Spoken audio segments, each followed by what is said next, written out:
Debbie recalls that Michael told her he was with his friend, 28-year-old Jenna Scott, the day before. So she tries contacting Jenna, hoping she may know Swearingen always put faith and family first. Michael was the perfect son.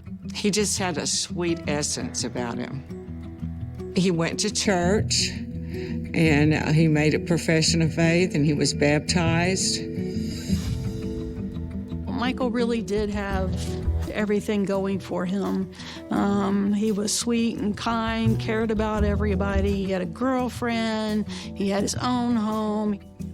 He worked for Spectrum, which does fiber optics, cable, internet, and he was doing really well at that. He had lots of good friends. One of his closest friends was Jenna Scott. Like Michael, Jenna came from a tight-knit family. Jenna was 16. She graduated and she had her daughter, Emery, when she was 18. And we were 100% supportive of her. Jenna was dating my son, but with all of that pressure on them to be parents at such a young age, both of them ended up going their separate ways. We tried to always make sure that whatever we done as families, it was in Emery's best interest.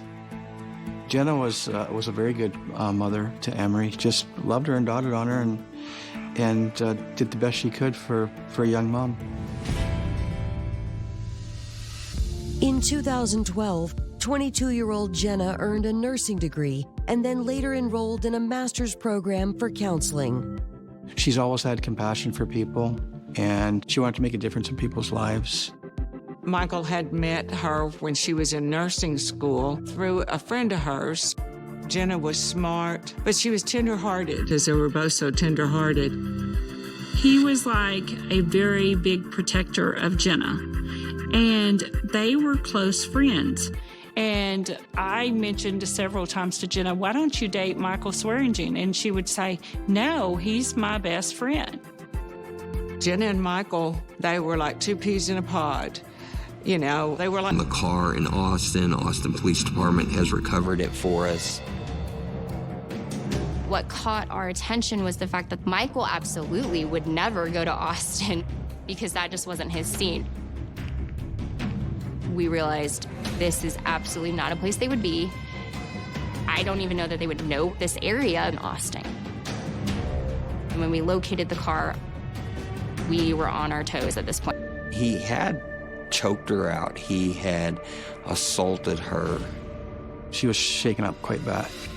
And the way that I viewed the situation at that time was I need to confirm. My name is Maya Maxwell, and I am Cedric Martz's ex-girlfriend. I did tell them everything I could when I could. I tried my best to be as, detailed as possible. Investigators uncover evidence that may prove Cedric's guilt. I actually ended up being arrested for harboring a fugitive, but it was all dropped, and I continued to help them and try to locate April and, try to help them get closure for everybody. amazing people away from their families. No mother, no family would ever have to go through what we did. We had to go through this and go.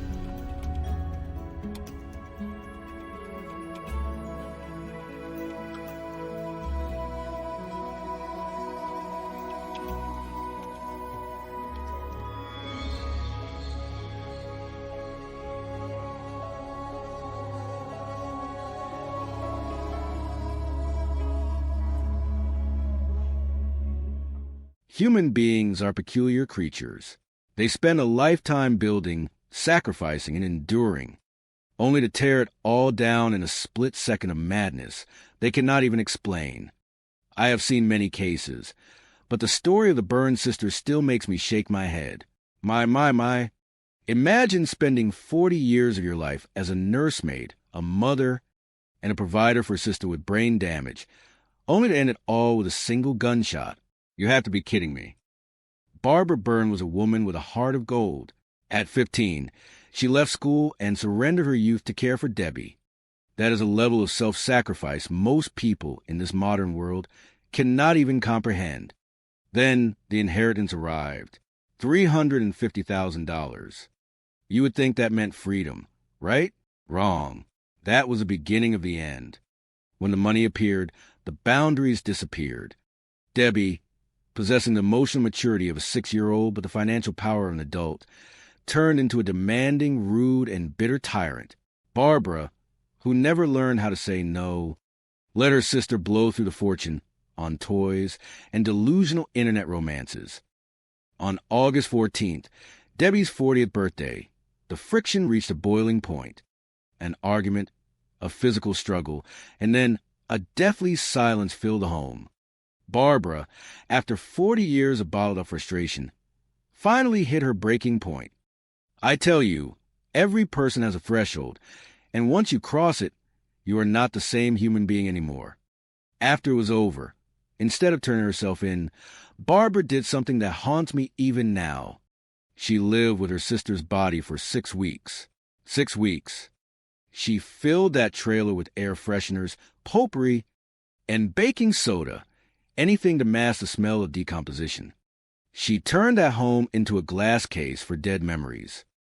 When the cleaning crew walked into that residence in May of 2005, they were met with a nightmare. A body wrapped in sheets and plastic, stuck to the mattress like Velcro. The smell, I will not describe it, but it is a testament to how far people will go to hide from the reality of their sins. When we finally caught up with Barbara in Virginia Beach, she tried to deny the existence of her own sister. She claimed she did not know anyone named Debbie Byrne. Can you believe that? Denial is a final defense mechanism for a soul that is completely shattered. But when the truth stared her in the face, the facade crumbled. Barbara confessed.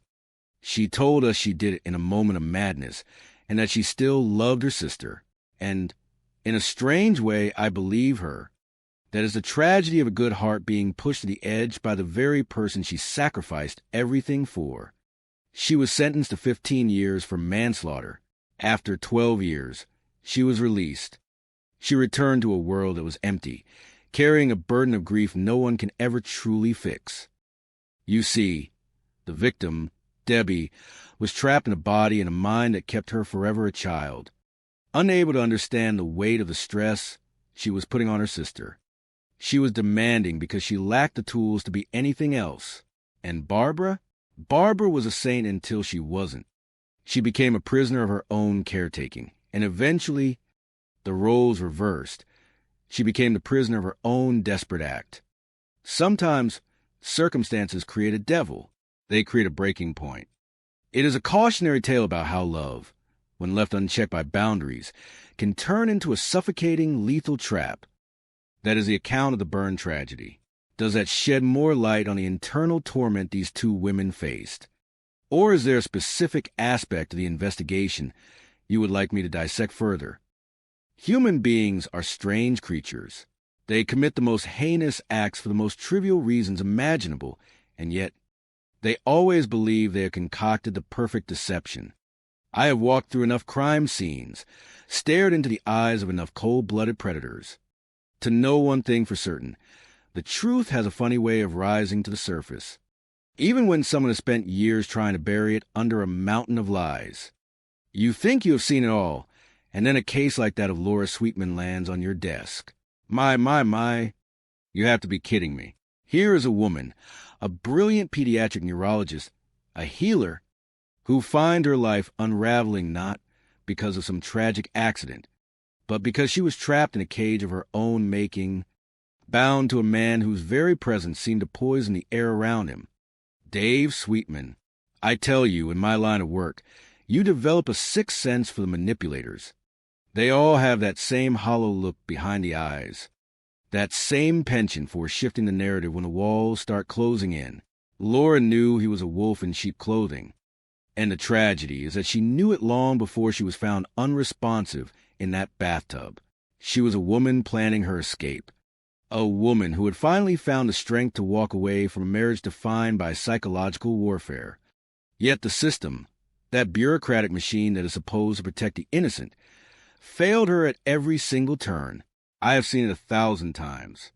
The red flags are flying in the wind, screaming for attention, and the authorities choose to look the other way because it is easier to write off a suspicious death as undetermined than it is to roll up your sleeves and do the hard, gritty work of justice. It makes me sick.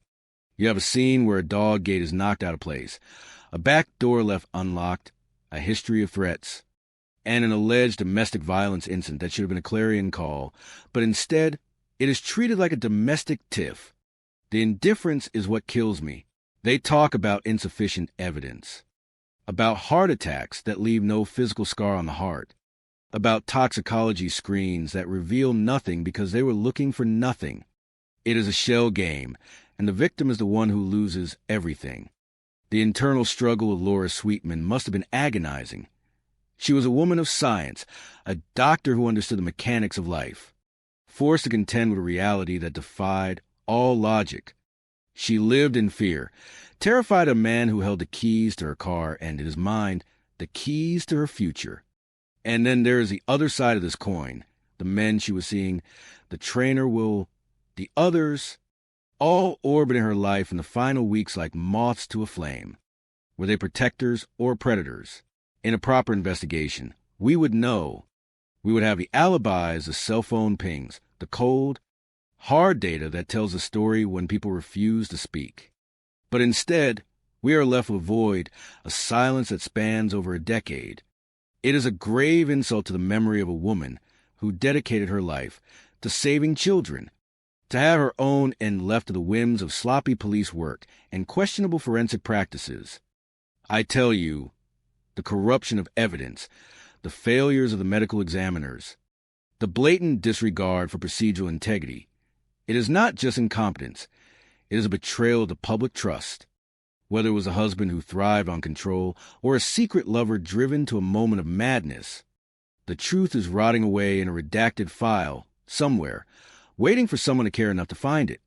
People are complex, yes, but evil is often incredibly simple, and it usually hides in the dark corners where nobody dares to look. Laura Sweetman deserved better. She deserved the truth. And until someone stands up and demands it, she remains just another name in a drawer, another casualty of a world that prefers comfortable lies to the uncomfortable reality of murder. You keep asking questions, you keep pushing, and eventually the shadows have to retreat. That is the job. That is the only way this ever ends. People are strange creatures. They kill for the most ridiculous reasons you can imagine, or sometimes they die under circumstances so bizarre that you wonder if the truth is simply hiding in the shadows of someone's calculated negligence. My, you have to be kidding me. I have spent decades staring into the eyes of cold-blooded killers. And I can tell you, the worst of them are not the ones who act in a blind rage, but the ones who move through life like ghosts, leaving trails of broken hearts and dead end behind them. You want to talk about the death of Laura Sweetman? I tell you, this is a story that smells like a cover-up, wrapped in the incompetence of people who were supposed to be the guardians of justice. Laura was a woman who had everything the world tells you to want. A brilliant mind, a career as a pediatric neurologist, and a life that, on the surface, looked like a postcard from a dream. But the reality? It was a nightmare. She was trapped in marriage to a man named Dave Sweetman, a man who, if the whispers are to be believed, was a master of making a woman feel small until she was nothing more than a shadow of her former self. You have to understand, domestic abuse is a slow-motion murder. It starts with the spirit, and often it ends in a room where someone stops breathing. Laura finally realized she had to get out. She had a plan, she had a secret, and she was ready to reclaim her life. But when you are dealing with a man who plays games with your soul, you are never really free until the end. I look at the way the police handled this. It makes me want to scream. They find a woman in a bathtub, foaming at the mouth, with a dog gate moved as if someone had rushed through in a hurry, and they call an undetermined death? Are you serious? You have a man who was allegedly holding his wife against her will, threatening to kill himself. A man who had a whole other family hidden away like a dirty laundry pile. And yet the investigators act as if they are blindfolded. They miss the forest for the trees. They did not look into the other men in her life. They did not press for alibis. And they seemed satisfied with the laziest explanation available. Then you have the so-called professionals. A medical examiner who takes a brain home to show his children, and a toxicologist with a criminal record for selling stolen evidence. It is enough to make you lose faith in the system entirely. When the people tasked with finding the truth have their own hands covered in filth, how can you expect them to see clearly? The investigation into Laura was not just an oversight. It was an insult to her memory. It was a failure of the highest order. Laura was terrified. She was being followed. She was hiding. She was a doctor who knew the value of a life. Yet her own life was treated like an inconvenient statistic. You have to ask yourself why. Why were people afraid to speak about Dave? Why did the police turn a blind eye to a suspicious vehicle parked in her driveway? The answers are there, buried under layers of fear and bureaucratic apathy. My heart breaks for her. She fought to survive. She fought to protect her children. And she died in a state of uncertainty that no one should ever have to endure.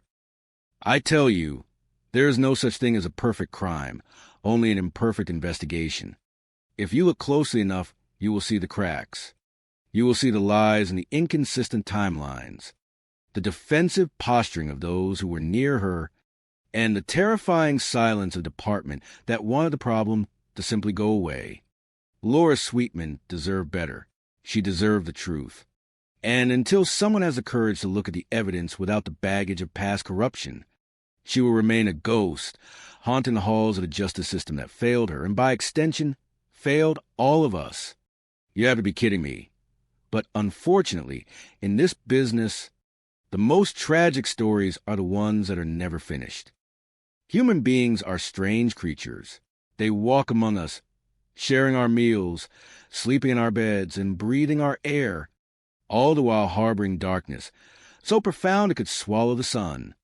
They kill for the most trivial reasons imaginable, a handful of cash, a twisted sense of lust, or simply because they were bored with the life they had built. It makes you sick to your stomach.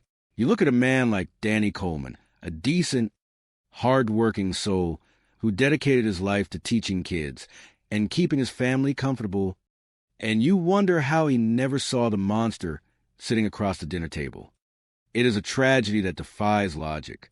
You have to be kidding me. You want to know about the case of Danny Coleman.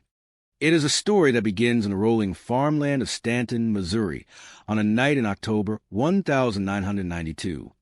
A man is driving down the North Service Road when he sees a glow in the distance. He thinks it is a bonfire, but when he wanders into the woods, he finds something that will haunt his dreams forever. A truck engulfed in flames, sitting in the middle of a field like a sacrificial altar. Inside that truck, there was a man. He was burned beyond recognition, reduced to skeletal remains and dental records. His life extinguished by someone who did not have the courage to look him in the eye. When we arrived, the silence of the countryside fell heavy, pressing down on us. The vehicle was a hollowed-out frame, the fire having scrubbed away most of our clues. But criminals are arrogant, and arrogance is a fatal flaw.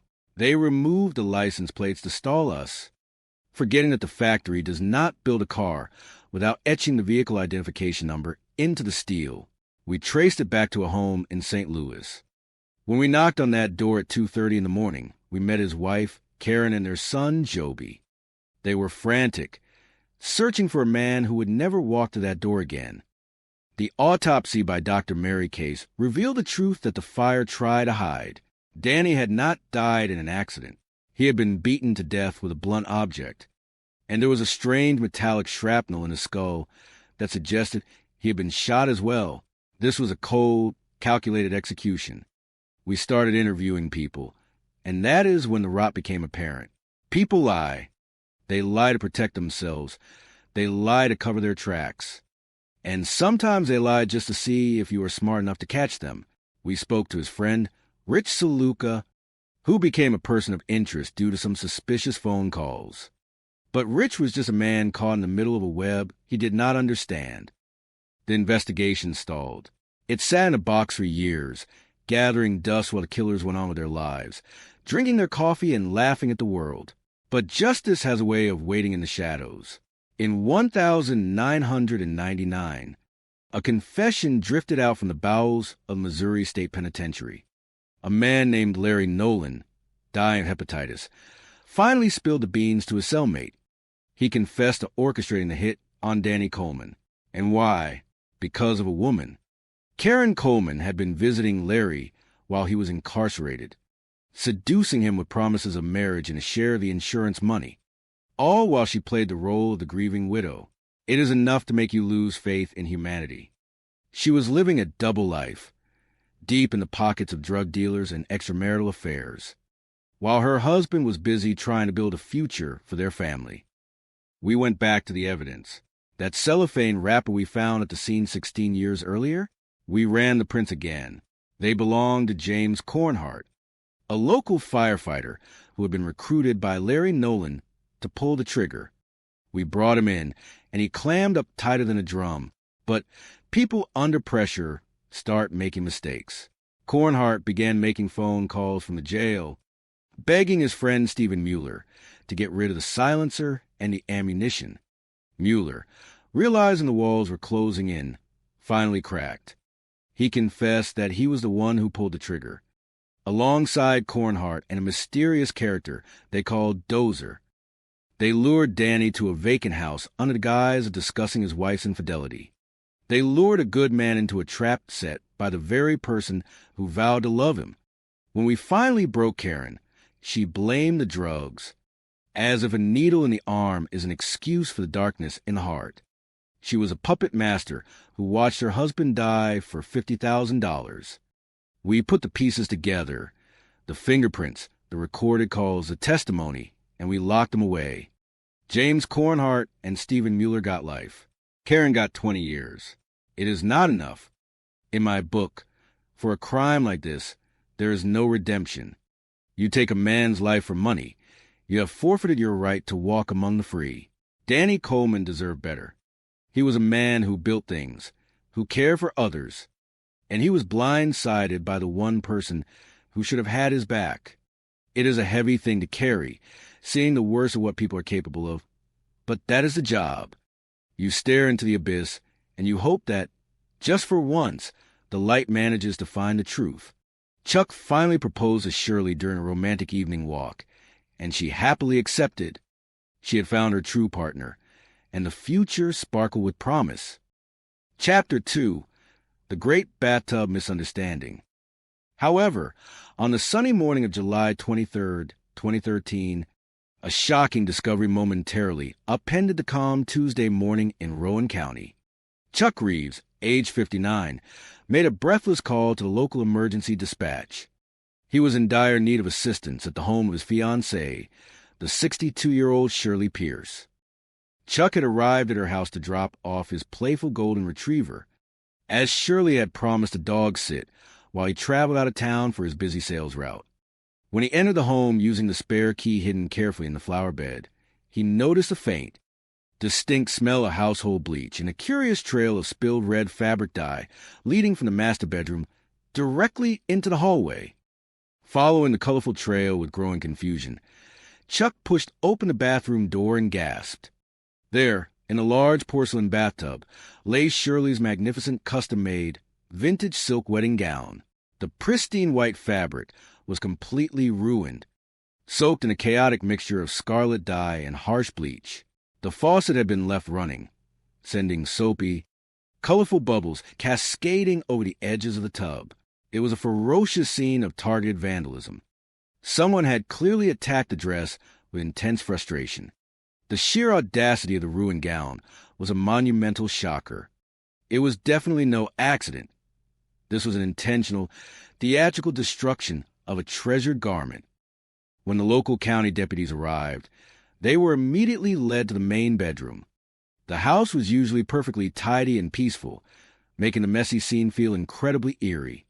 The deputies carefully noted the path of splash dye that went from the bedroom into the bathroom. They could easily tell that the gown was slashed with a pair of craft scissors. With the dramatic scene secured, the deputies turned to their primary witness, Chuck Reeves. A seasoned deputy introduced himself to Chuck and asked him to sit in the cozy living room for a reassuring chat. Chuck's demeanor was devastated. He knew how much that dress meant to Shirley. However, he was highly cooperative and articulate, providing excellent information.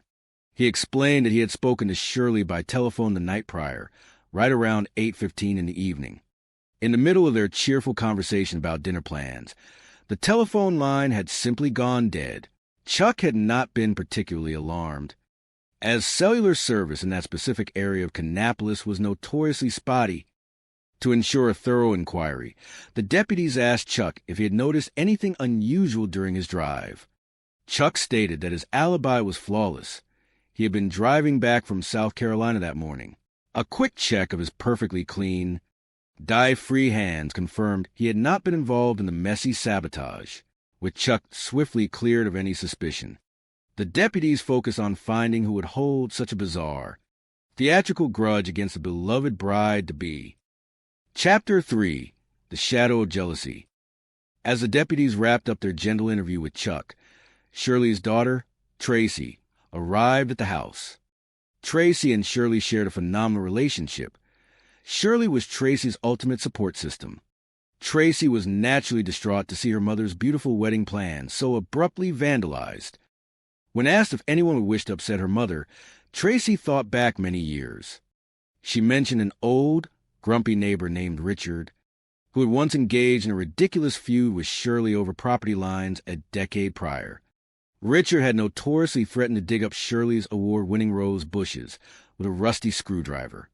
But after following up at a local antique pawn shop where Richard now worked, the deputies found the elderly man napping behind the counter. He had long since forgotten the silly gardening dispute and simply wished Shirley a happy marriage. He was definitely not the culprit. Hours into curious investigation, the deputies received a highly agitated telephone call from a man named Irvin Johnson.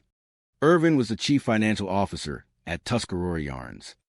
He sounded distressed and insisted the deputies come to his office immediately. When they arrived, Irvin broke down in tears, but not from grief, from overwhelming embarrassment. He confessed that he believed his own wife, the 61-year-old Marlene Johnson, was the one responsible for the textile tragedy in Shirley's bathtub. Irvin laid out the history of his complex marriage. Born into a wealthy family in Gastonia, North Carolina, Marlene had grown up surrounded by the bustling restaurant business. She was a woman used to getting her way. She was highly professional, always dressed to the nines, and spoke with striking eloquence. Marlene possessed a refined exterior, always keeping her nails perfectly manicured and her hair elegantly styled. Irvin and Marlene had married in May of 1983. They complemented each other initially, Irvin being quiet and reserved, while Marlene had an undeniable, commanding presence. For over 2 decades, they lived a prosperous life and raised a lovely daughter. However, around 2003, Marlene went through a difficult emotional period. She became intensely focused on outward appearances and developed a deeply insecure, possessive nature. When Irvin took the position at Tuscarora Yarns in 2006, he introduced his wife to his wonderful colleagues. During a pleasant company gathering, Shirley, being her naturally warm Southern self, had simply called Irvin honey in passing and lightly tapped his arm while handing him a cup of punch. Irvin noted that Marlene's antennae immediately went up. She completely misunderstood the friendly gesture and dialed into a fierce, unfounded jealousy. For the next several years, Marlene became fixated on Shirley. She even went so far as to hire a private investigator to follow Irvin. The investigator reported absolutely no wrongdoing, but Marlene's imagination ran wild. She became convinced Shirley was a rival.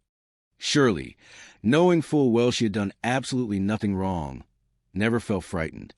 She simply brushed off Marlene's dramatic glares with a polite, bewildered smile, hoping the misunderstanding would eventually fade. The boiling point occurred during a lively Friday lunch at a local diner in 2011. Marlene, dramatically dressed in dark workout clothes and a large sun hat, attempted to spy on the Tuscarora Yarns group from behind a laminated menu.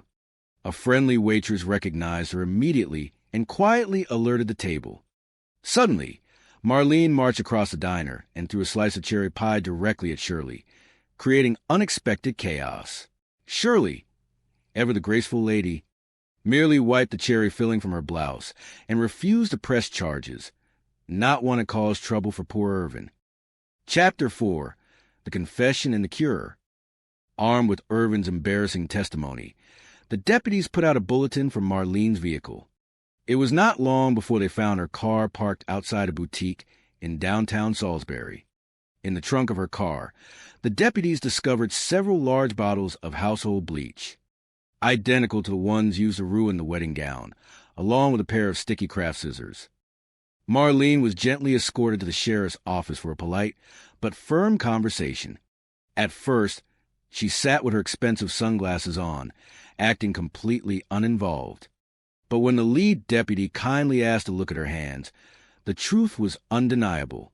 Her pristine French manicure was stained completely pink from the scarlet fabric dye. Faced with the colorful evidence, Marlene's tough exterior finally melted away. She burst into tears, admitting how foolish and insecure she had felt for years.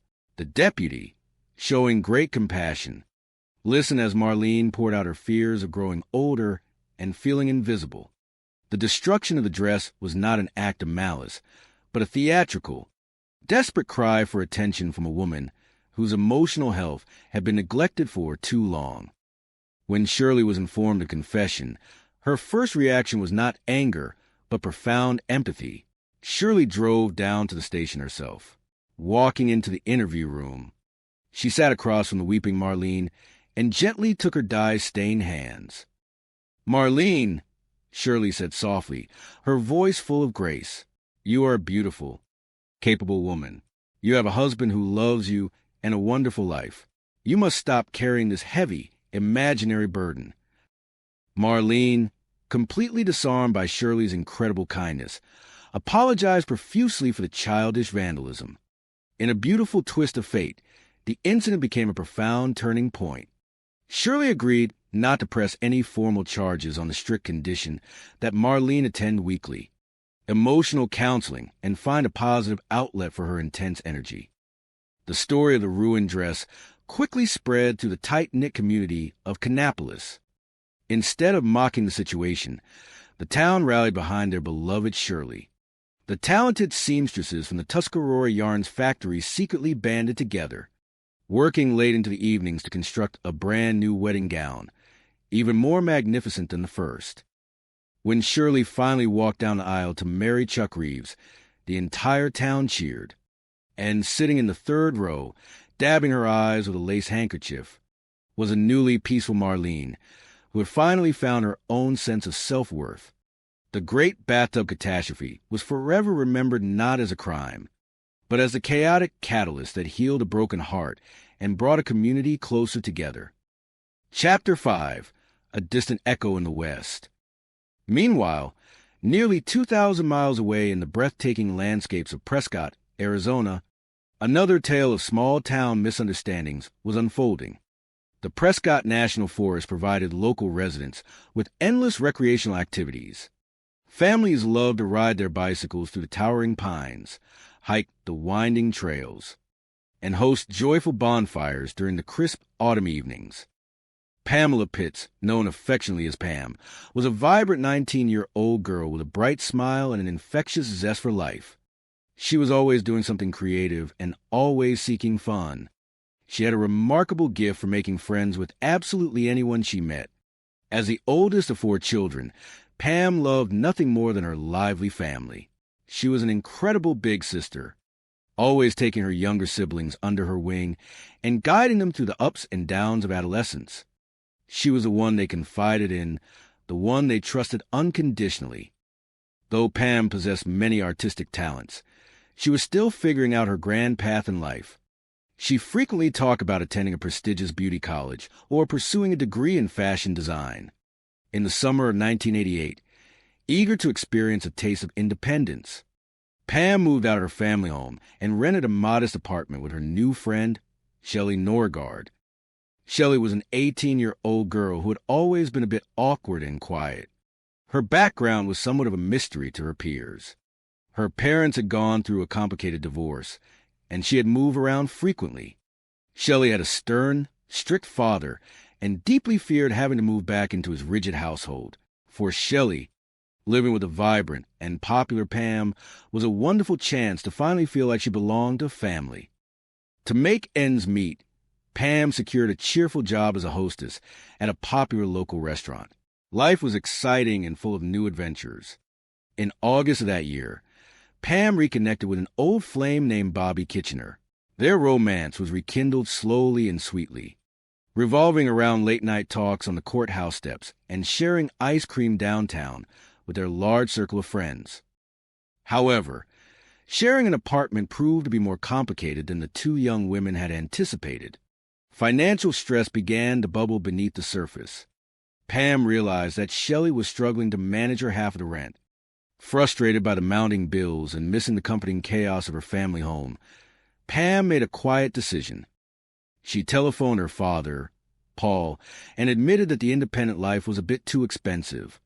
"I am ready to move back home, Dad," she confessed. Paul was absolutely thrilled.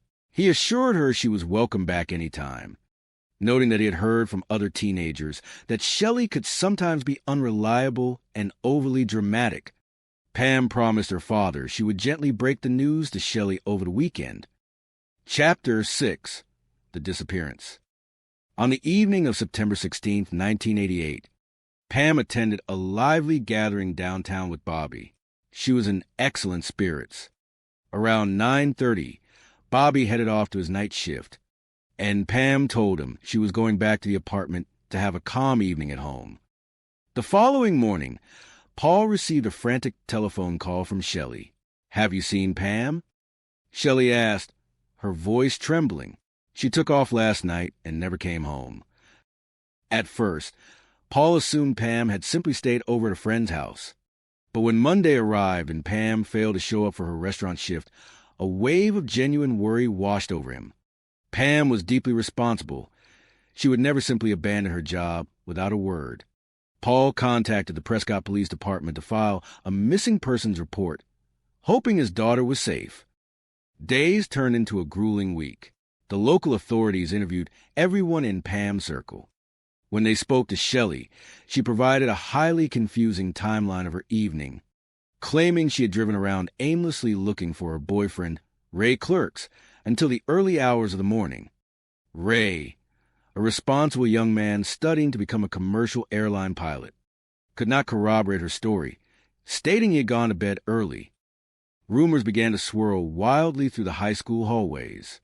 Some students claimed Pam had run away to join a traveling theater troupe. Others whispered about a secret society operating in the woods. The most alarming rumor emerged from a group of teenagers who frequented Gordo's Pit, a popular clearing in the forest used for weekend bonfires. On September 29th, a hiker walking near Gordo's Pit noticed a large pile of melted plastic and burned debris inside one of the fire rings. Sticking out from the ash was what looked like a charred, artificial arm. The hiker immediately panicked and ran to a nearby drugstore to call emergency services, believing they had stumbled upon a horrific scene. The Yavapai County Sheriff's Office rushed to the forest. Upon careful inspection, the terrifying discovery was quickly demystified. It was not a tragedy at all. It was the melted remains of a stolen fiberglass mannequin from a local department store. Some mischievous teenagers had thrown it into the bonfire as a silly prank, and the blazing heat had warped the plastic into an unrecognizable shape.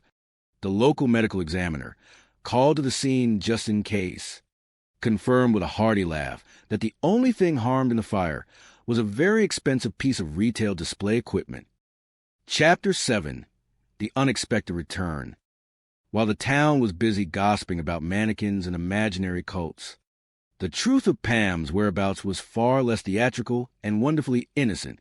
Feeling overwhelmed by the confrontation she needed to have with Shelley regarding the rent, and needing a profound mental break, Pam had impulsively purchased a bus ticket to Nevada.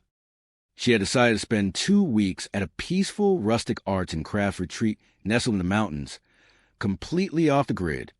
She had left her car parked safely in the apartment garage and left her purse on the kitchen counter, taking only her sketchbooks and a small bag of clothes.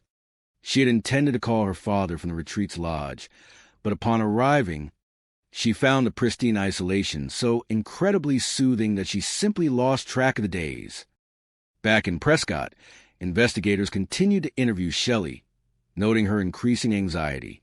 Shelley's friends reported that on the night Pam left, Shelley had been wandering around the parties, loudly complaining that Pam was abandoning her and ruining her perfect independent life. The police suspected that Shelley and Pam had engaged in a massive argument that drove Pam away. Just as the investigators were preparing to bring Shelley in for another round of stern questioning, the front doors of the police station swung open. In walked Pamela Pitts, looking exceptionally relaxed, sporting a fantastic tan, and carrying a portfolio filled with beautiful new fashion sketches. The entire station fell completely silent. The lead detective nearly dropped his coffee mug.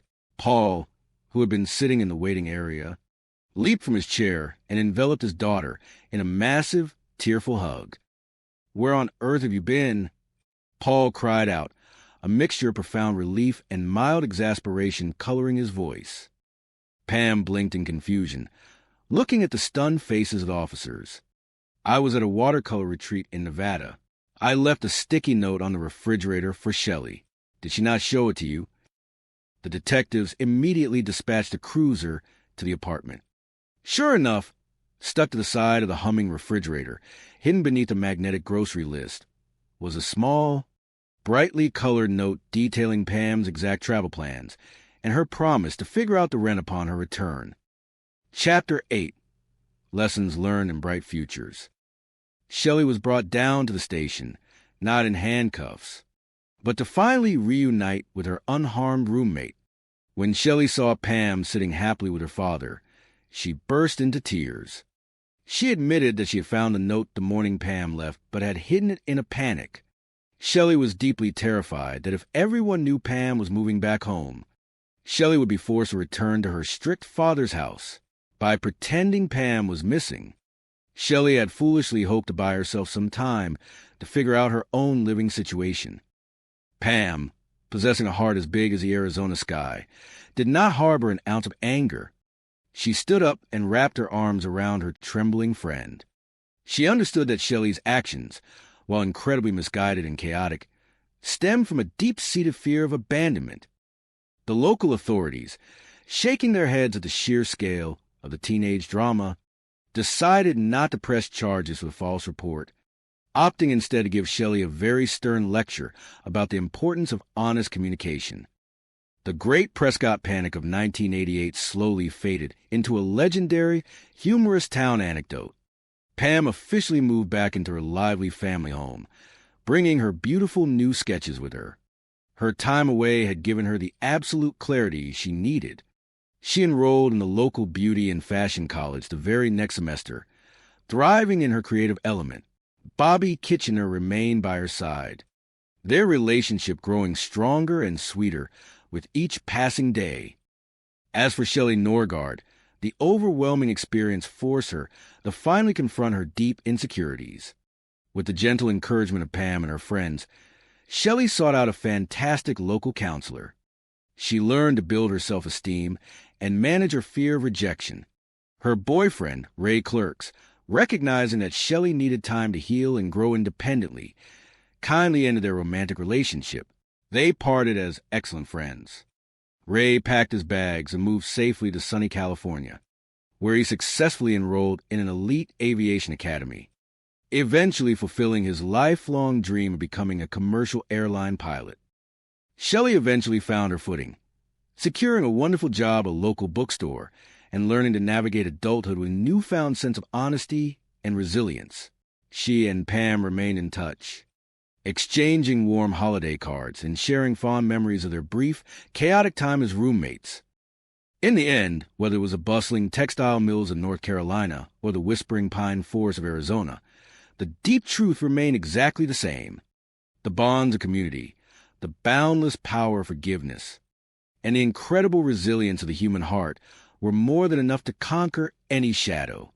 And as the sun set gracefully over both charming towns, painting the skies in brilliant hues of gold and lavender, it promised the dawn of brighter, more beautiful days to come. With wedding bells on the horizon, life had never looked better for this lovely Southern belle. She was deeply pleasant, incredibly outgoing, and simply beautiful inside and out. Shirley was just a good, all-around person. She had finally found the true love of her life, and her heart was full of joy. They planned to live a beautifully quiet life together, tending to their gardens and hosting neighborhood dinner parties. But when a shocking act of domestic sabotage is discovered, the peaceful plans for their bright future are temporarily thrown into a whirlwind of absolute chaos. Rowan County, North Carolina, is a picturesque place, nestled halfway between Charlotte and Greensboro. The fast-growing city of Kannapolis is widely renowned for its historic textile mills. Kannapolis is a thriving, bustling town. There are always new small businesses opening their doors, welcoming neighbors with warm smiles and sweet tea. It is a quiet, family-based community where upper-middle-class homes sit comfortably within eyeshot of each other, framed by perfectly manicured lawns and blooming azalea bushes. It is certainly not the kind of neighborhood where you would expect to find any sort of malicious scandal. On July 23, 2013, at 9:40 in the morning, an urgent telephone call upends the otherwise calm Tuesday morning. The caller, 59-year-old Chuck Reeves, is in a state of sheer panic regarding the home of his fiancée, 62-year-old Shirley Pierce. Chuck told the emergency dispatcher that he had arrived at Shirley's house to drop off his golden retriever. Upon entering, he noticed an overwhelming, stinging scent in the air. He had seen puddles of liquid and what he thought was white powder scattered across the hardwood floor. Following the trail, he went straight to the master bathroom and found his beloved girlfriend's prized, custom-made wedding trousseau completely submerged in the bathtub, with the water running continuously over the delicate fabrics. Chuck reported to the 911 operator that the dresses were in the bathtub, motionless in the soapy water, and there was bleach everywhere. Shirley's beautiful silk gowns were not breathing, so to speak. He realized instantly that the elegant garments were already gone, their vibrant colors completely faded. There was nothing he could do to save them. When the local precinct detectives arrived, they were immediately led to the main bedroom. The house is usually a very quiet, lovely home, but today it carries an eerie, dramatic feeling. The lead detective noted immediately that he could smell a heavy odor of industrial bleach. Entering the bedroom, the investigators could see a massive amount of fabric dye stained into the carpet. The colorful stains continued completely across the floor. It appeared that the scene was hastily created with concentrated bleach, which left erratic, splashing patterns in the soft carpet and trailed directly back into the bathroom. There was a clear, undeniable path of destruction that went from the elegant bedroom straight into the master bath. Once in the bathroom, they were met with a ferocious scene of textile tragedy. The detective could see the body of Shirley Pierce's wedding dress laying helplessly in the porcelain bathtub. It was painfully obvious that the garments were attacked with a sharp pair of fabric shears. The dresses had multiple shear wounds on their necklines and bodices. This was no accidental laundry mishap. It was clearly a deliberate act of wardrobe homicide. With the crime scene in the early stages of processing, the detectives naturally turned to their only witness, Shirley's loyal boyfriend, Chuck Reeves. The lead investigator was able to introduce himself to Chuck, who was standing nervously on the front porch, and politely asked him to sit down and talk for a moment. Chuck's demeanor was absolutely devastated. However, he was very cooperative and quite articulate. He was able to provide excellent background information. What the detectives learned about Shirley Pierce was that she appeared to be just a good, decent, hard-working person. There did not appear to be any reason at that point to determine who on earth would want to do something so incredibly petty and destructive to her belongings. Born and raised in Mooresville, North Carolina, Shirley Goodnight was a literal ray of sunshine in a region famously known for its southern hospitality. She was very close to her family, especially her sisters, and she adored her brother. She was so pleasant, so outgoing, and just a beautiful, wonderful woman. Everybody in town loved Shirley. She was well-liked in her community, as well as at her corporate job. People who knew her always remarked on how gracefully she carried herself. In 1970, Shirley had married a local man named Randall Pierce, and the couple welcomed a beautiful daughter named Tracy soon after. Tracy being her only daughter, her only child, Shirley just absolutely adored her. When Shirley and her husband amicably split in 1981, Shirley looked for a new way to support herself and eventually signed on with the Tuscarora Yarn Factory. Tuscarora Yarns was a prestigious textile company. They manufactured specialty, high-end yarns for luxury brands. Shirley came into the accounting department and quickly rose to become the owner's and the chief executive officer's personal administrative assistant. Shirley was a very dainty, flawlessly dressed, and very well-spoken lady. She was a picture of professionalism. Her co-workers considered her a dear friend. They spent a lot of the day together organizing files. And they went to a lovely local diner for lunch almost every single day. They would go antique shopping after hours or just go to dinner to catch up on town gossip. She worked long hours and worked diligently at the company. Anyone would have been extremely glad to have her working for them. Shirley put what free time she did have to incredibly good use, joyfully organizing charity golf tournaments and elegant gala dinners for several local nonprofit organizations. She was deeply involved in a charitable organization that raised money for people needing physical therapy. That alone speaks volumes to the stellar character of a person who cares deeply about her fellow neighbors. Shirley simply had a very big heart. When Shirley's daughter Tracy became a mother to a little boy, becoming a grandmother sent Shirley completely over the moon with joy. That little boy was the apple of her eye. He was what she talked about the most during her coffee breaks. Anybody that knew her would always hear wonderful stories about her grandson and Tracy because she proudly told everyone about their latest milestones. By 2013, with her family happily growing and her career flourishing, Shirley was looking to hit the absolute trifecta in her romantic life. When she began dating the charming textile salesman Chuck Reeves, it appeared she had done exactly that. Chuck had known her for quite a while, because he was a frequent visiting salesman and she was the president's secretary at Tuscarora Yarns. He had met her through those pleasant corporate interactions, and their professional relationship organically blossomed into a romantic dating one. Chuck and Shirley had found a deeply comforting relationship later in their lives. They had a wonderful, peaceful dynamic. They got along phenomenally well, sharing a love for classical music and evening strolls. Chuck loved her dearly, and Shirley loved him right back. The sweet pair dated for 4.5 years, but kept separate, tidy residences. In the bright spring of 2013, Chuck romantically proposed to Shirley in a blooming botanical garden, and she happily accepted. She had finally found the true love of her life, and she was overjoyed. Sadly, her beautiful wedding plans had just been severely interrupted. Chapter 2. On the sunny morning of July 23, 2013, Rowan County investigators are meticulously processing the horrific scene where Shirley Pierce's wedding wardrobe has been brutally destroyed. It appeared the silk fabrics had been slashed multiple times with reckless abandon. The detectives knew they were looking for a pair of heavy-duty shears, the instrument of this very violent attack against fashion. There was a large pool of soapy, bleach water spilling onto the floor. Despite the vicious, soapy crime scene, the culprit took great care to hide their identity. The investigators immediately noticed the heavy bleach stains perfectly saturating the carpet. It is well known in investigative circles that bleach destroys all traces of identifying physical evidence.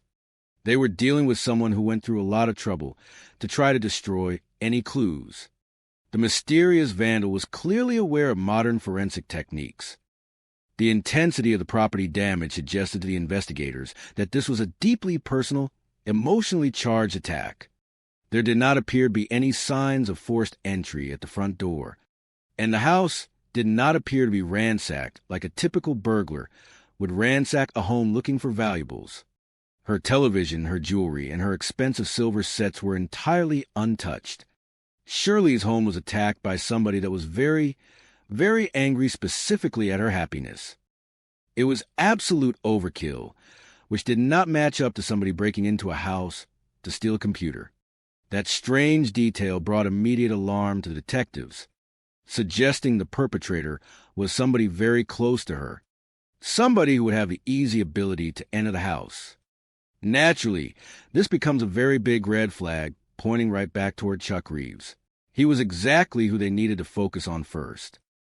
Homicide detectives with the Rowan County Sheriff's Office turned their full attention to Shirley Pierce's fiancé, Chuck Reeves, who had found the soggy, ruined garments in the bathroom. It was entirely obvious that he was distraught and emotionally torn up. They had planned to live a good, happy life together. Now here he was, having to report this horrible scene of domestic sabotage.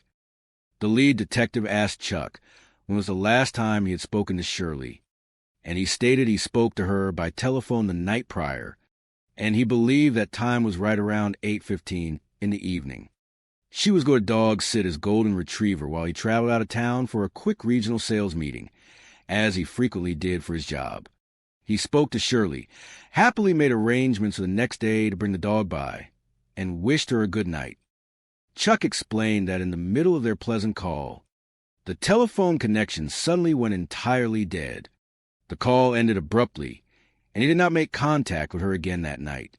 That was not particularly unusual, however, in that specific wooded area of Kannapolis. Cellular telephone service is notoriously spotty and unreliable. While he was not alarmed by the dropped call, when he arrived at Shirley's house the very next morning, Chuck had a very eerie feeling in his gut. Shirley was expecting Chuck to arrive. She knew he was coming over. So when he arrived and saw the garage door wide open, yet the front door locked tight, it struck him as highly unusual. He retrieved a spare key from a decorative ceramic vase nestled in a flower bed just to the left of the doorway, and he let himself inside with that key. That was when he heard the bathroom shower running full blast. He looked in there and saw Shirley's beautiful dresses in the tub with the water rushing over them, completely ruined beyond any possible repair. Chuck's story was perfectly consistent with the scene so far, but the police always tread carefully before clearing anyone. The detective listened to every single word, analyzing everything he said, searching diligently for any tiny inconsistencies in his timeline. Eventually, the detective asked Chuck directly if he had anything to do with destroying Shirley's items, and he adamantly, forcefully denied it. He said his relationship with Shirley was a very beautiful one. Everything was going wonderfully. Why on earth would he ruin the wedding dress of the woman he was joyfully engaged to and appeared to be very happy with? His alibi was incredibly solid. His story was that he was completely out of town checking into a business hotel and was not even in the neighborhood. He claimed he was at a corporate dinner in South Carolina, while the detectives quickly confirmed Chuck's ironclad alibi with his employer and hotel receipts. They also looked for a telltale clue on his hands. Anytime somebody maliciously cuts thick fabric with shears, generally the assailant might accidentally nick their own fingers, and there will be tiny injuries or blisters on their hands. The detective asked Chuck if he could closely examine his hands. Chuck readily showed them everything. He rolled up his sleeves, showed his arms, and he did not have a single scratch on him. His skin was perfectly intact. In order to completely clear Chuck, the investigators contacted his employer and securely determined that he was in fact working out of town during that exact time period. Mr. Reeves was able to be fairly quickly put aside as a suspect based on the undeniable information he was able to provide. As the detectives wrapped up their polite interview with Chuck, Shirley's daughter Tracy arrived at the tragic, soapy scene. Tracy and Shirley had a magnificently great relationship. They got along incredibly well, sharing secrets and swapping recipes. Shirley was Tracy's strongest emotional support system. She was devastated to find out her mother's beautiful wedding plans had been so viciously attacked. Tracy was understandably very distraught, crying over the ruined silk and lace. With Chuck Reeves officially cleared of any involvement, the detectives gently asked Tracy if she could possibly think of anyone in the world who would wish to cause emotional harm to her sweet mother. They talked to her at the scene, trying to get background information on Shirley, her daily habits, and anybody Tracy might know that would harbor a grudge. Tracy sighed deeply and reluctantly talked about Richard, Shirley's ex-boyfriend from many years ago. Tracy explained that 10 years prior, her mother was in a rather troubled, highly annoying relationship with a very grumpy man named Richard.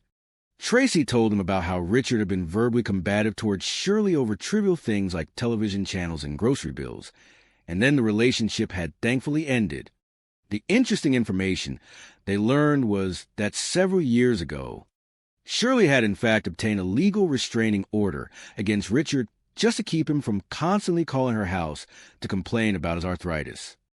According to Tracy, the restraining order had been smartly put in place after Richard showed up at her mother's home one evening loudly demanding she return his favorite collection of antique screwdrivers.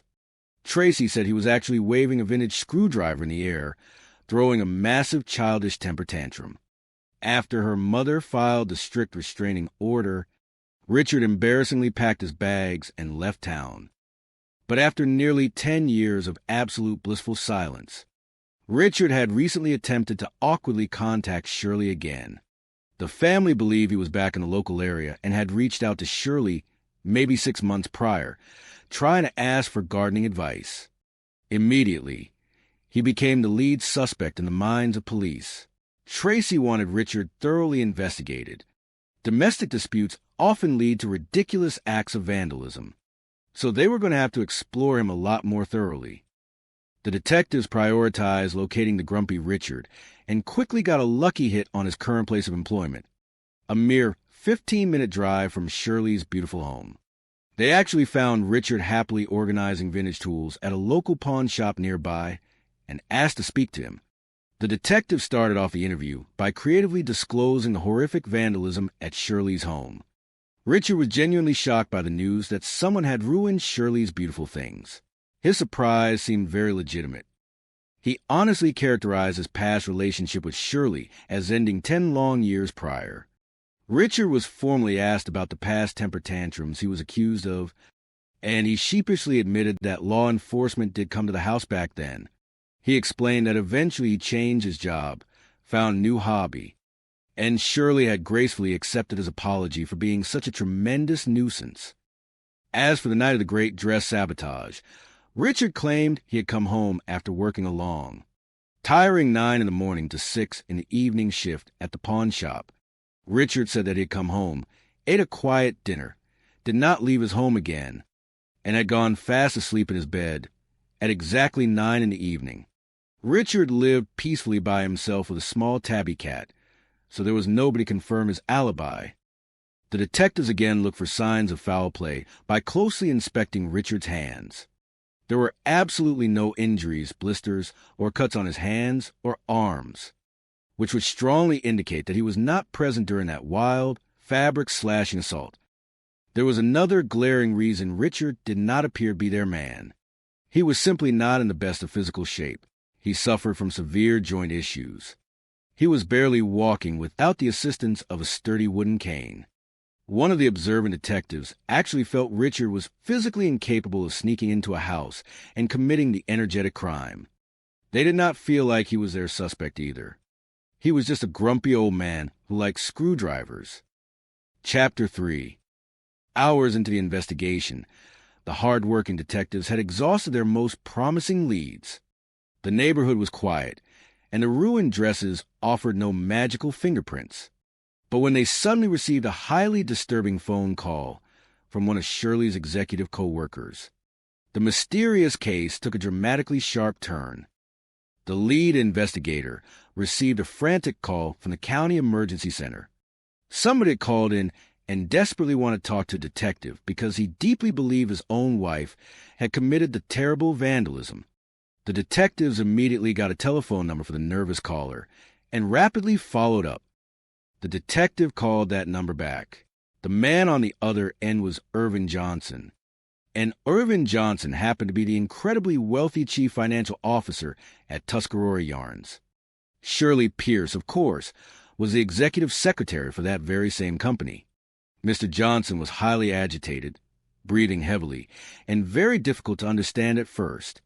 When the detectives informed him that they had just left a messy, bleached scene of Shirley Pierce's ruined home, Irvin Johnson completely broke down in tears over the emotional pain inflicted on his dear co-worker. Immediately, without skipping a beat, he stated his firm belief that Marlene Johnson, his fiercely dramatic wife, was the one fully responsible. He explained that for years, Marlene Johnson seemed to be deeply, unhealthily obsessed with Shirley Pierce. It is always quite a shocker when you hear a spouse call the police and say, "I genuinely think my wife may have broken into a house and ruined someone's life." That is simply not really heard of in the polite society of Kannapolis. Irvin Johnson readily agreed to talk to the police in a formal interview. Later that afternoon, at his pristine corporate office, he began to tragically lay out the turbulent history of his and Marlene's complicated marriage. Born into a fabulously wealthy, old-money family in 1952, Marlene Postle grew up in the affluent suburbs of Gastonia, North Carolina. She did have some successful family members in Gastonia who were heavily involved in the lucrative restaurant business. From a very young age, she was not used to not getting her way. You could easily tell by her demanding posture that she was not used to anybody telling her the word. No, she never hurt for anything in her entire life. She was showered with gifts, luxury cars, and designer clothing. Marlene was a woman who was always exceptionally professional in her appearance.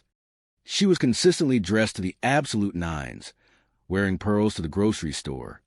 She spoke very eloquently, with a practiced, upper-crust Southern drawl. Marlene simply oozed the fact that she owned very nice things.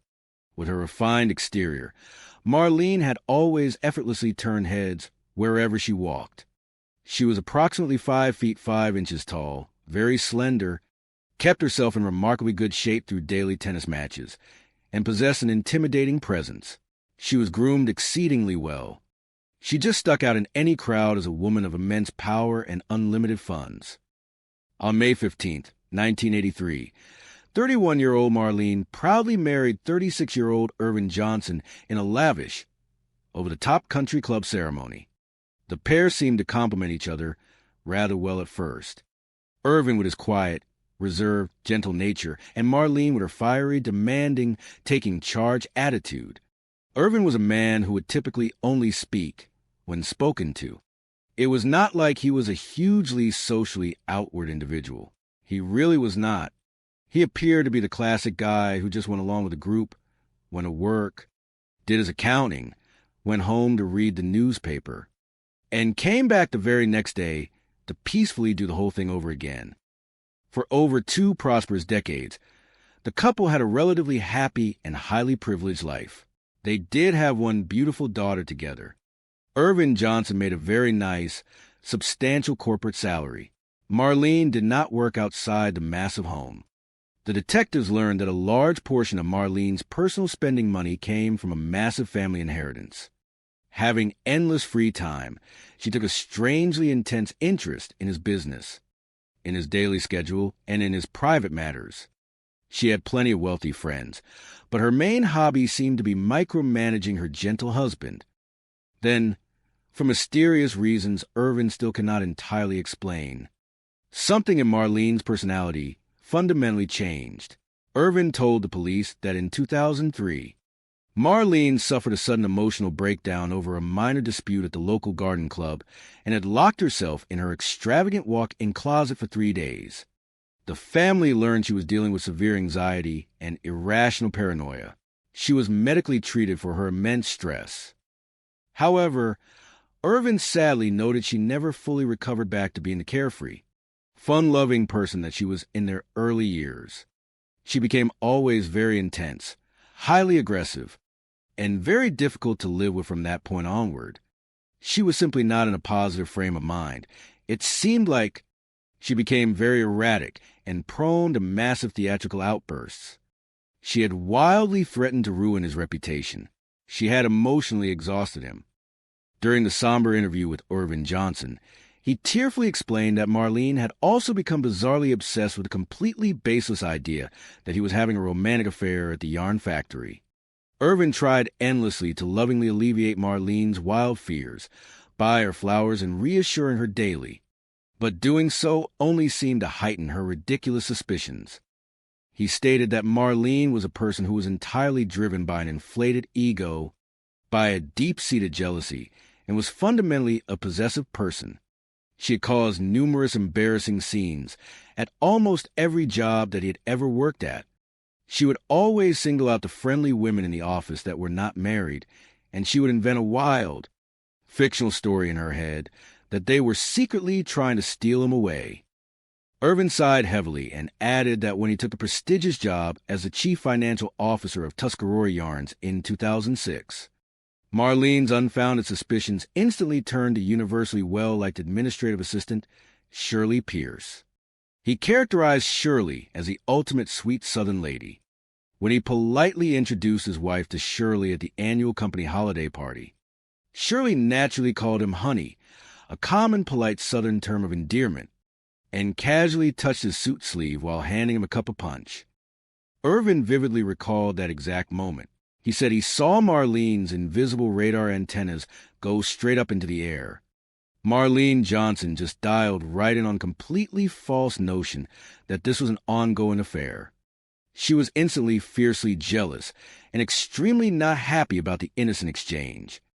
Irvin explained to the wide-eyed detectives that for the next several long years, Marlene became completely, dangerously fixated on Shirley Pierce. She even went so far as to hire a ridiculous, expensive private investigator to follow the poor woman. The detectives later tracked down the private investigator. He confirmed the ridiculous tale.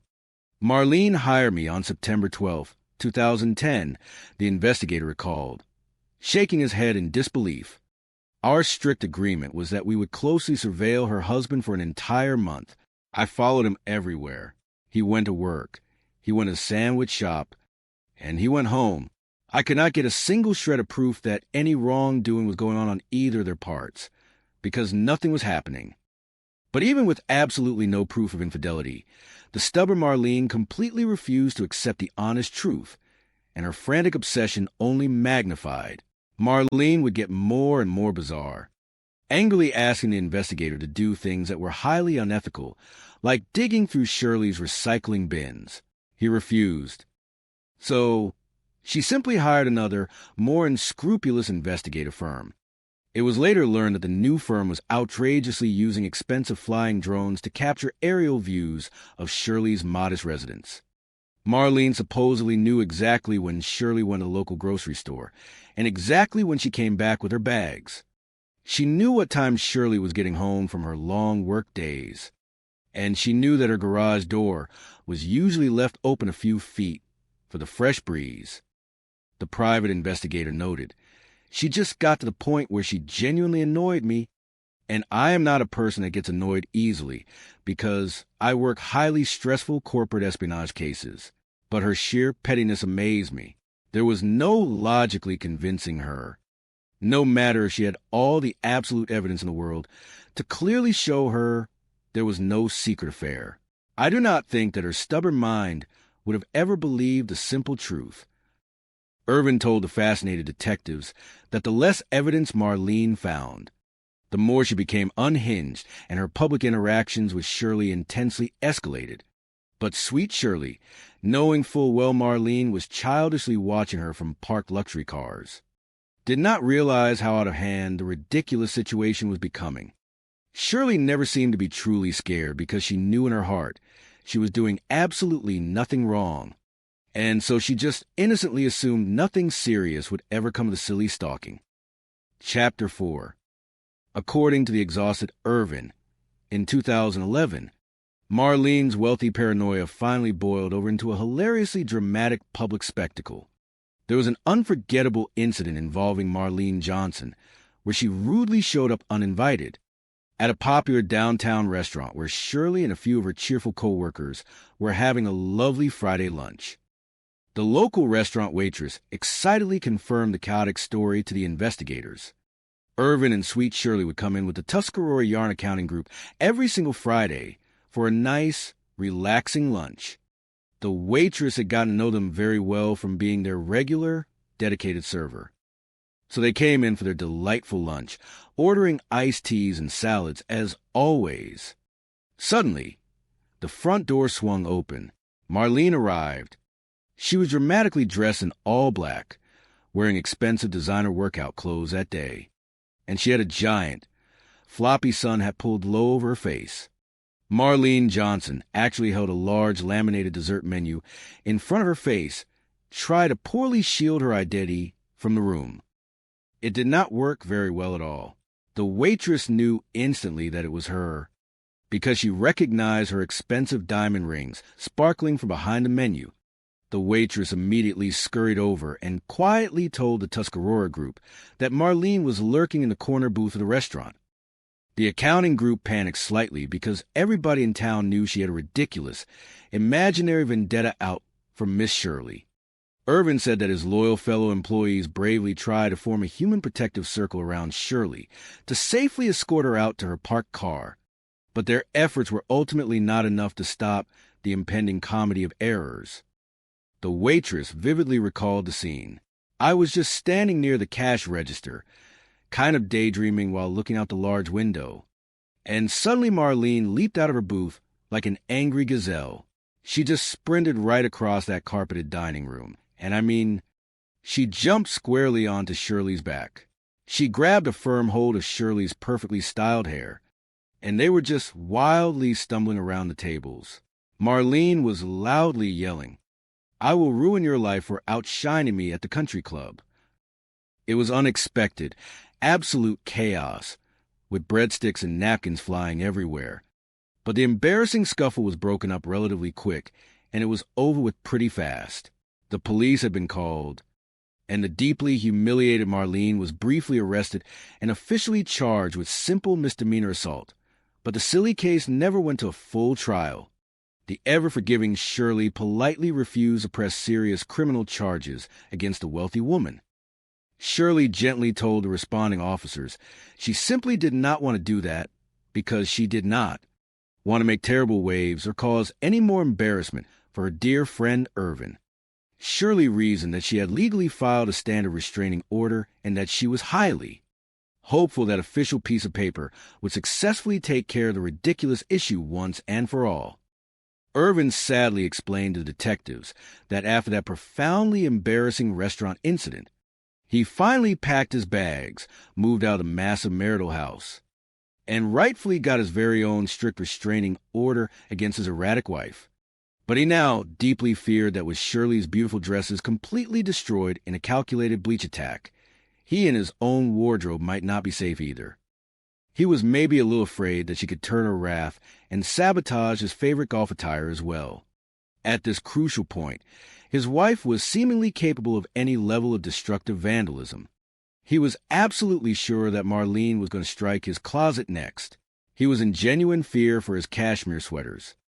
Irvin nervously told the police that they really needed to speak to a smooth-talking man named Tim Connor, who had inexplicably become Marlene's closest confidant over the last few months. Irvin quickly showed them a glossy photograph. The colorful picture showed Marlene sitting at a coffee shop laughing with some handsome guy. The smiling person in the photograph was indeed Tim Connor. At this critical point, the detectives knew they desperately needed to speak to him, see exactly what crucial information he possessed. Before they bothered tracking down the suave Tim Connor, the detectives smartly obtained a legal search warrant for Marlene's sprawling luxury home and immediately put out a broadcast alert for her expensive luxury vehicle. It was not very long before the patrol units easily found her flashy car, and Marlene as well. She was casually parked at her expensive defense attorney's office in downtown Salisbury, and she was firmly instructed by her weary attorney to fully cooperate with the detectives and to gracefully surrender herself to them for routine questioning at that point. Marlene was politely escorted to the Rowan County Sheriff's Department in a cruiser to comfortably await her questioning. What the diligent investigators subsequently found in the trunk of her car would provide all the obvious answers they needed. When the police officially searched her meticulously clean vehicle in the sunlit parking lot, they found a massive, undeniable amount of heavy-duty cleaning supplies stacked neatly in the trunk of the car. There were several large, empty-gallon jugs of industrial-grade bleach, which was absolutely the exact source of the chemical stains that they had just found destroying the carpet at Shirley's house. Following the fruitful search of her vehicle, the police quickly executed the search warrant on Marlene's palatial home. Once the awestruck investigators began searching Marlene Johnson's massive house, they discovered a literal treasure trove of bizarre things that pointed directly to her as the obsessive culprit. When the lead detective walked into the formal dining room, he found a massive, high-resolution aerial photograph of Shirley Pierce's modest house pinned right to the wall, clearly taken from an expensive satellite imaging service. They also found dozens of blurry surveillance photographs she had personally taken of Shirley buying mundane things like groceries and potting soil.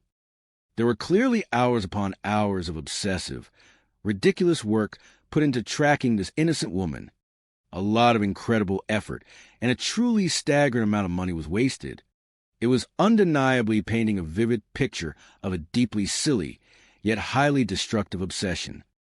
Chapter 5. Meanwhile, as the bizarre case of the bleach dresses was unfolding, a completely separate, equally perplexing mystery was bubbling up in another corner of the state, throwing the local law enforcement into a frenzy of confusing rumors and small-town gossip. The lush, sprawling Prescott National Forest provides the cheerful local residents with endless, wonderful recreational activities. People loved riding their bicycles out there on the winding dirt trails, setting up grand picnic tables, and going bird watching out there during the sunny daytime hours. Teenagers often gathered in the secluded clearings to safely host bonfires and sing songs under the starry night sky. On the breezy evening of September 29th, 1988, one local hiker was just peacefully finishing up his long trek for the night. As he made his weary way back to his parked truck, he came across one of the area's many large, communal fire pits, affectionately known by the local youths as Gordo's Pit. He noticed a massive pile of black garbage bags sitting mysteriously in the center of the pit. A portion of the bags had been bizarrely covered in bright pink paint. He saw what he initially thought was a strange, decorative wooden statue